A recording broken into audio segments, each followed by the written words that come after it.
When Emily carded her press record, her hands were shaking so badly she nearly dropped her phone. She wasn't trying to start a movement. She wasn't trying to go viral. She just wanted proof. Proof that she wasn't crazy. Proof that she wasn't misunderstanding things. Proof that what was happening to her was real. Emily was 32, a project manager at a fast-growing tech firm with offices in both London and New York. She had worked there for 4 years. She'd helped launch 2 major product rollouts. She trained half the team. She stayed late. She skipped holidays. She built her reputation brick by brick. And finally, a senior director position had opened up. She was the obvious choice. At least, she thought she was. Her manager, Jonathan Reed, oversaw the North American division, but frequently traveled between the UK and the US. At first, his attention felt flattering. But about 6 months before the promotion decision, something shifted. It started with compliments that lingered a little too long. "You clean up well," he said after a client presentation. Then it became private Slack messages late at night. "You still up?" Thinking about that smile from earlier, Emily ignored them at first. She told herself she was overthinking it. Maybe he just didn't realize how it sounded. Then came the business trip to Chicago. After a day of meetings, Jonathan suggested they grab dinner to talk strategy. She hesitated but agreed. It was normal to discuss work over dinner. Halfway through the meal, the conversation changed. "You know," he said, swirling his drink, "there's a lot riding on this promotion." "I know," she replied carefully. "I just need to know I can trust you. Loyalty matters." "I've been loyal," she said. He smiled, slow and deliberate. "I'm talking about personal loyalty." Her stomach dropped. She excused herself early that night. The next week, her calendar invites started disappearing. Key meetings moved without her. Her responsibilities were quietly reassigned to a male colleague she had trained herself. When she asked Jonathan about it, he leaned back in his glass-walled office and sighed. "You seem distracted lately." "I'm not distracted," she said. "Well," he shrugged, "perception matters." She knew what he meant. A few days later, he closed the door during a one-on-one. "You want the director role, don't you?" he asked. "Yes." "Then stop making this harder than it needs to be." Her chest tightened. "I don't know what you're implying." He stepped closer. "I'm not implying anything. I'm offering you an opportunity."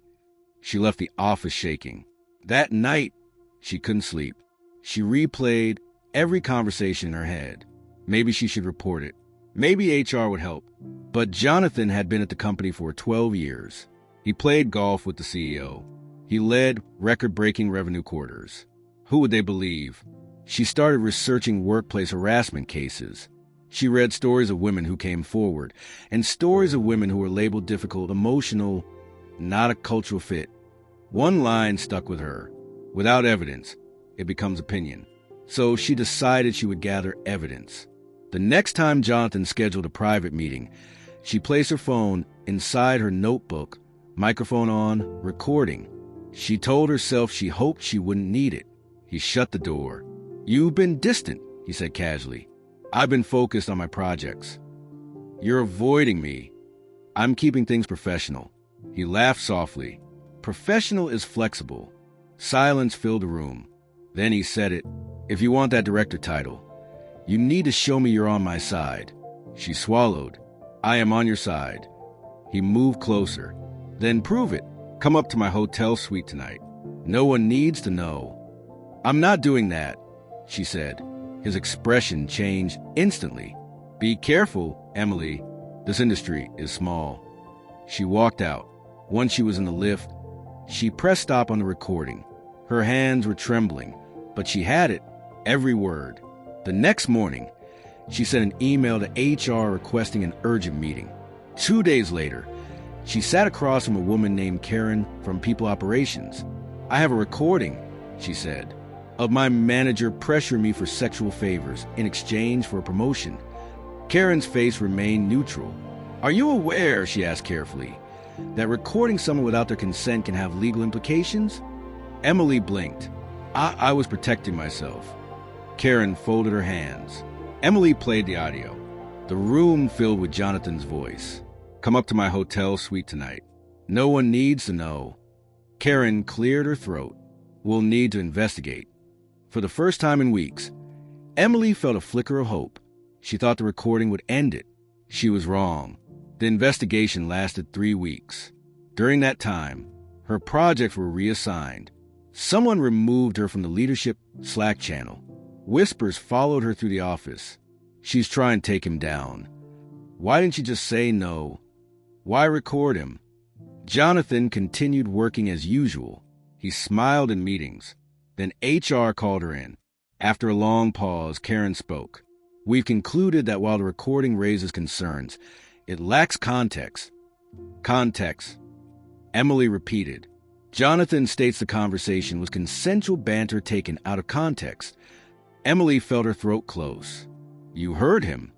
"Yes," Karen replied gently, but he denies any coercion, without corroborating evidence.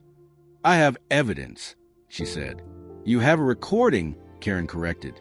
3 days later, she received a formal notice. Her position was being eliminated due to organizational restructuring.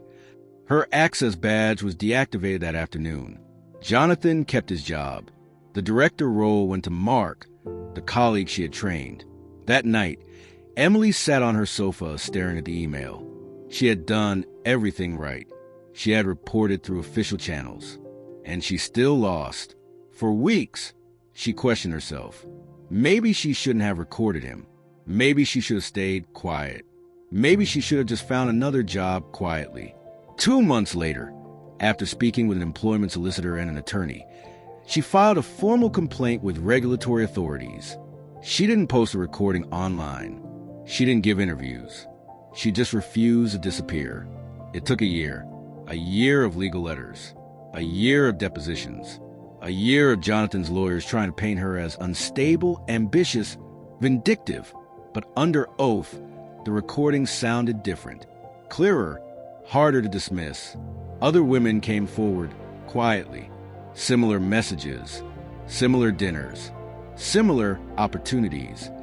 The company settled out of court. No public admission of guilt. But Jonathan resigned 6 weeks later. Emily never got her old job back. Her career took a detour she hadn't planned. But she did get something else. Validation. She learned something most people never say out loud. Having proof doesn't guarantee protection. Doing the right thing doesn't guarantee reward. Sometimes you lose first, but losing publicly can expose a truth that silence never could. Today, when people ask her if it was worth it, she pauses. She thinks about the sleepless nights. Then she thinks about the women who emailed her later, saying, "I thought I was the only one." And she answers honestly, "Yes, because even though I lost my job, I stopped him from doing it again." Like and share this video.